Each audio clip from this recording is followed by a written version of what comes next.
నమస్తే. ఒక చిన్న మంచి మాట.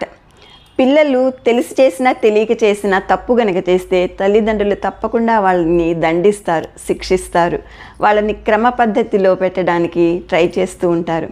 అట్లాగే మనము తెలిసి కానీ తెలియక కానీ తప్పులు చేస్తే భగవంతుడు, మన తండ్రి, మన సర్వస్వము తప్పకుండా దండిస్తాడు, శిక్షిస్తాడు.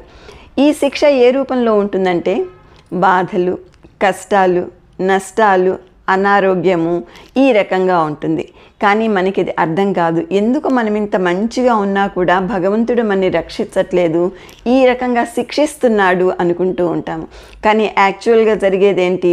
మనము తెలిసో తెలియకో చేసిన తప్పులకి మనము శిక్ష అనుభవిస్తున్నాము, భగవంతుడు ఈ రకంగా మనని శిక్షిస్తున్నాడు అని అర్థం చేసుకుని అప్పటి నుంచి మనము సరైన పద్ధతిలో న్యాయ మార్గంలో వెళ్ళాలి.